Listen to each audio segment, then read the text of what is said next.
সংসারের প্রয়োজন মিটানোর জন্য পারতেন না তো? আমার কথাটা আপনি বুঝছেন কিনা বলেন? মানে আমি বুঝাইতে চাইতেছি যে আপনি যদি এমন হইতো আর 2 লাখ টাকা নিলে আমার সংসারের চাহিদা কি হয়ে গেল, এটা হবে নি আগে, এটা তো তাই এই রাক্ষস আপনি খুশি করবেন কেন? এই রাক্ষসকে তো আপনি তৃপ্ত করতে পারতেন না।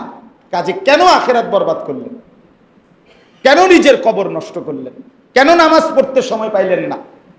কেন হালাল খাইলেন না? এই কথাটা আমি বুঝাইতে চাই। দয়া করে মেহেরবানি করে প্রত্যেকেই ফিকির করে। রাসূলুল্লাহ সাল্লাল্লাহু আলাইহি সাল্লামের আখিরি ওসিয়ত নামাজ। নবীজির আখিরি ওসিয়ত কি বলেন না? হযরতে ওমর রাদিয়াল্লাহু তাআলা আনহু, ওমর 10.5 বছর তিনি মুসলমানদের খলিফা ছিলেন। কয় বছর? এই 10.5 বছর পরে উনি এই 10.5 বছর মসজিদে নববীতে উনি ইমামতি করতেন।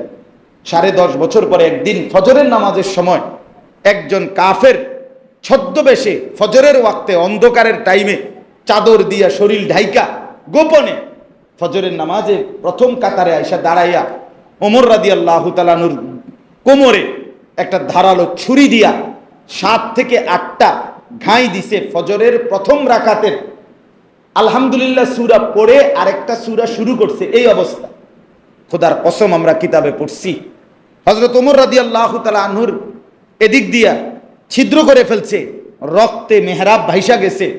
এই অবস্থায়ও হযরত ওমর পিছন থেকে হযরত আব্দুর রহমান ইবনে আউফ, নবীজির সাহাবী আব্দুর রহমান, এই উনারে টান দিয়া ইমামের জায়গা এই না নিজের সইরা আগে বলছে, আব্দুর রহমান আগে ফজরের নামাজ শেষ করো, এরপর আমারে ধৈর্য।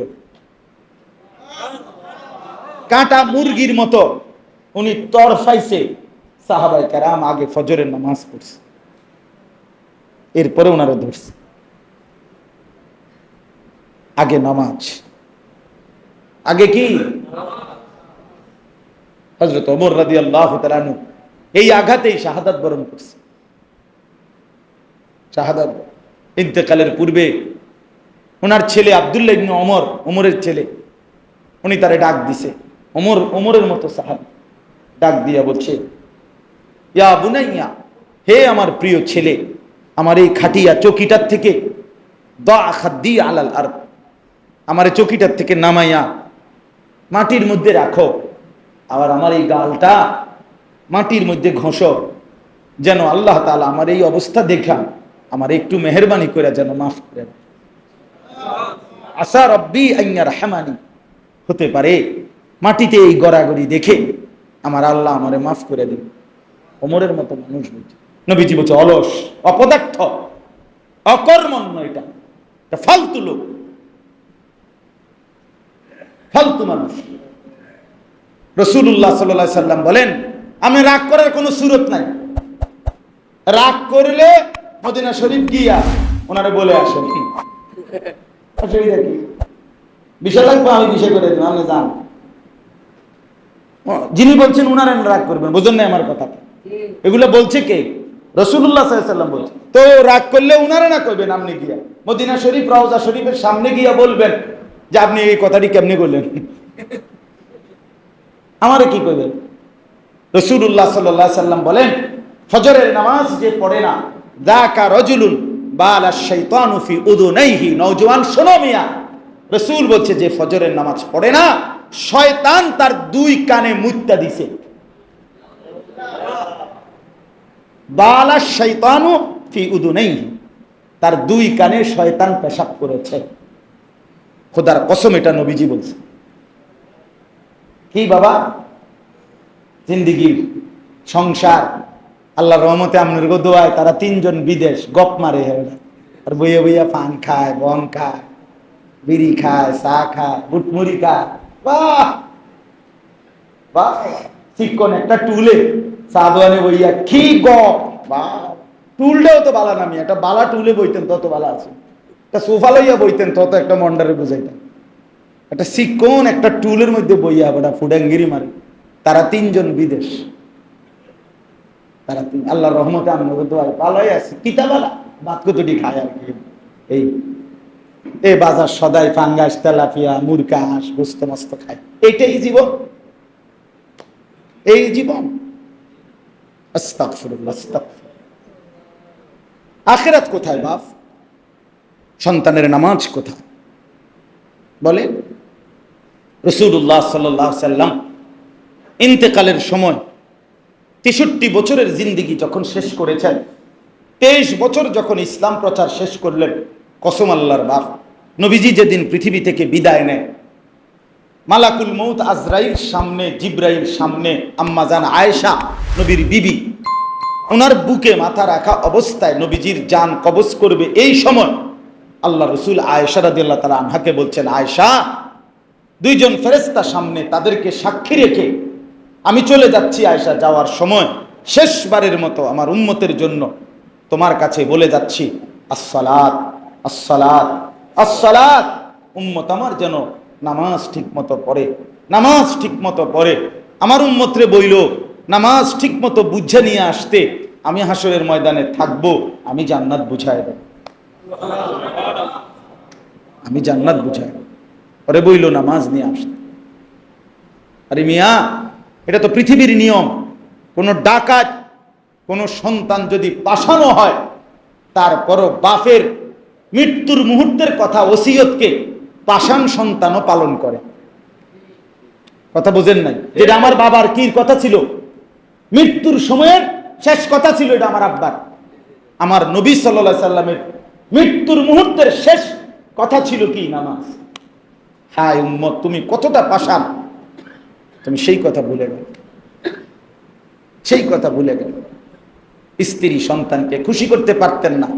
ভাইয়া বিশ্বাস করেন, আপনাদেরকে বলি, আরো যদি লুঙ্গি গুঁজ দিয়েও, কোমরে গামছা বাইন্দাও, কষ্ট করে পরিশ্রম করে কামাই করেন, আল্লাহর কসম এই রাক্ষস দুনিয়া খুশি করতে পারতেন না।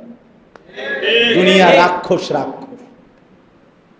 আমি এইবারও, আমি তখনই আলহামদুলিল্লাহ, এইবারও হজ্জের সফরে, এইবার হজ থেকে আমি আসছি সোমবারে, মক্কা মদিনায় দুইখানে প্রবাসীদের রোমে রোমে গিয়া বয়ান করছি। সবসময় যাই, 30 জন 40 জন প্রবাসী, আমাদের বাংলাদেশি আর কি।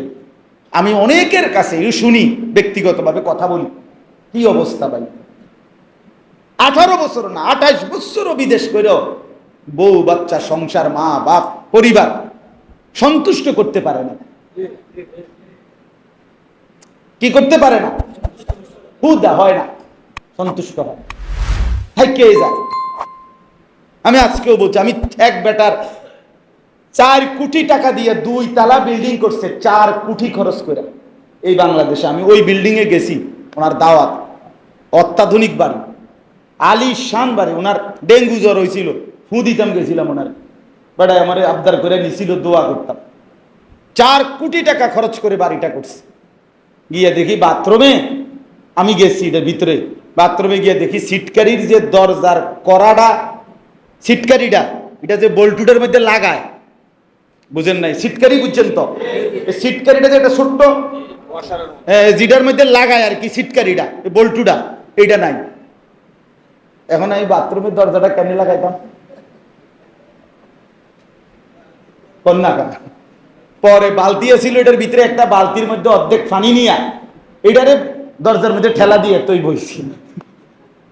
পরে বাইরে কইলাম, ভাই 4 কোটি টাকার বাড়ি তো বলতু নাই, এর নাম দুনিয়া। মানে দুনিয়া থেকেই যায়। দুনিয়া কি হয়ে যায়? দুনিয়া পূরণ হয় না বাপ, দুনিয়া রাক্ষস। এই পরিবারে, এই সন্তান, পরিবার বসত সব রাক্ষস, তারা জীবনেও তৃপ্ত। আপনি মরার পরেও আপনার পরিবার উপার্জন বন্ধ করে দিবে? কথা বলেন না কেন? কামাই রোজগারি করা ওরা ছেড়ে দিবে না। তাইলে প্রয়োজন তো থেকেই গেল। আপনি কি শেষ করলেন তাইলে? যদি এমন হইতো আমি গুছাইয়া দিয়ে গেছি, কমপক্ষে আমার জিফু তার পরবর্তী 200 বছর আর কি করতে হবে না, তাইলে না মনটারে বুঝাইতাম। কই, একদিনও তো উপার্জন থামে না। আল্লাহ আমাদেরকে বুঝ দান করেন। এই জন্য শুধু শুধু শুধু শুধু এই দুনিয়া সংসার, এই ঘর দুয়ার, খাট পালং, সোফা, ফার্নিচার, এইটা গুছাইবার জন্য আখিরাত বরবাদ করেন না। আমি অনুরোধ করলাম, হাত জোর করে বলি, সুদে টাকা নিয়েন না, কিস্তিতে টাকা নিয়েন না। আপনি পারতেন না, কিস্তি না, কিস্তির আব্বা লইল, আপনার অভাব যাইত না। আমি জিজ্ঞাসা করছি বহুত, আমি এমনি ব্যক্তিগতভাবে মাঠ পর্যায়ে মানে মানুষের কথা শুনি, শুধু ওয়াজ করি না, আমার এটা একটা অভ্যাস। অর্থাৎ শুধু ওয়াজ, আমি এমনি ব্যক্তিগত কথাও শুনি, জিগাই আর কি কি অবস্থা। একের রাতের 1:30 বাজে চা দোকানদার রাস্তার পাশে গাড়ির থেকে নাইমা চা খাইতে খাইতে জিগাইছি, ভাই সারাদিনে বেচা উচ্চা স্টেশনে, বাস স্টেশনের পাশে কত থাকে? হুজুর প্রতিদিন মাসে 60, 70, 75 হাজার টাকা থাকে প্রতিদিনের বেচা কেনা। তাই বলছি ভাই কিস্তি কয়টা? হুজুর রেডি কইয়া শরম দিয়েন না। আমি বললাম না, আমি শরম দিব কি, এত রাত কে কারে শরম দেয়? আমি আর আমি কোন কিস্তি আছে 60টা। তাহলে 70 হাজার টাকা ইনকামের পরে যদি কারো কিস্তি থাকে 4টা, তা যে মসজিদের ইমাম সাহেবের 6,000 টাকা বেতন, ওনার কিস্তি থাকার কথা কয়টা? কিরে বাপ, অথচ সেই মানুষটা তো মাসের পর মাস আল্লাহর দয়ায় চলতেছে কিনা বলে? এই জন্য দয়া করে কেন করছিলেন? সংসারের প্রয়োজন মিটানোর জন্য পারতেন না তো? আমার কথাটা আপনি বুঝছেন কিনা বলেন? মানে আমি বুঝাইতে চাইতেছি যে আপনি যদি এমন হইতো আর 2 লাখ টাকা নিলে আমার সংসারের চাহিদা কি হয়ে গেল, এটা হবে নি আগে, এটা তো তাই এই রাক্ষস আপনি খুশি করবেন কেন? এই রাক্ষসকে তো আপনি তৃপ্ত করতে পারতেন না, কাজে কেন আখেরাত বরবাদ করলেন? কেন নিজের কবর নষ্ট করলেন? কেন নামাজ পড়তে সময় পাইলেন না? কেন হালাল খাইলেন না? এই কথাটা আমি বুঝাইতে চাই। দয়া করে মেহেরবানি করে প্রত্যেকেই ফিকির করে। রাসূলুল্লাহ সাল্লাল্লাহু আলাইহি সাল্লামের আখিরি ওসিয়ত নামাজ। নবীজির আখিরি ওসিয়ত কি বলেন না? হযরত ওমর রাদিয়াল্লাহু তাআলা আনহু, ওমর 10.5 বছর তিনি মুসলমানদের খলিফা ছিলেন। কয় বছর? এই 10.5 বছর পরে উনি এই 10.5 বছর মসজিদে নববীতে উনি ইমামতি করতেন। 10.5 বছর পরে একদিন ফজরের নামাজের সময় একজন কাফের ছদ্মবেশে ফজরের ওয়াক্তে অন্ধকারের টাইমে চাদর দিয়া শরীর ঢাইকা গোপনে ফজরের নামাজে প্রথম কাতারে আইসা দাঁড়াইয়া ওমর রাদিয়াল্লাহু তাআলা আনহুর কোমরে একটা ধারালো ছুরি দিয়া 7 থেকে 8টা ঘাই দিছে। ফজরের প্রথম রাকাতের আলহামদুলিল্লাহ সূরা পড়ে আরেকটা সূরা শুরু করছে। এই অবস্থা খোদার কসম আমরা কিতাবে পড়ছি, হযরত ওমর রাদিয়াল্লাহু তাআলা আনহুর এদিক দিয়া ছিদ্র করে ফেলছে, রক্তে মেহরাব ভাইসা গেছে। এই অবস্থায়ও হযরত ওমর পিছন থেকে হযরত আব্দুর রহমান ইবনে আউফ, নবীজির সাহাবী আব্দুর রহমান, এই উনারে টান দিয়া ইমামের জায়গা এই না নিজের সইরা আগে বলছে, আব্দুর রহমান আগে ফজরের নামাজ শেষ করো, এরপর আমারে ধৈর্য। কাঁটা মুরগির মতো উনি তরফাইছে, সাহাবায়ে কেরাম আগে ফজরের নামাজ পড়ছে, এরপরে ওনারা ধরছে। আগে নামাজ, আগে কি? হযরত ওমর রাদিয়াল্লাহু তাআলা আনহু এই আঘাতেই শাহাদাত বরণ করছে। শাহাদাত ইন্তেকালের পূর্বে ওনার ছেলে আব্দুল্লাহ ইবনে ওমর, ওমরের ছেলে, উনি তারে ডাক দিছে। ওমরের মতো সাহাবী ডাক দিয়া বলছে, ইয়া বুনাইয়া, হে আমার প্রিয় ছেলে, আমার এই খাটিয়া চকিটার থেকে দা খাদ্দি আলাল আরদ, আমার এই চকিটার থেকে নামাইয়া মাটির মধ্যে রাখো, আবার আমার এই গালটা মাটির মধ্যে ঘষো, যেন আল্লাহ তাআলা আমার এই অবস্থা দেখা আমার একটু মেহেরবানি করে যেন মাফ করে দেন। আসা রব্বি আন ইয়ারহামানি, হতে পারে মাটিতে এই গড়াগড়ি দেখে আমার আল্লাহ আমারে মাফ করে দিন। ওমরের মতো মানুষ বুঝি। হ্যাঁ।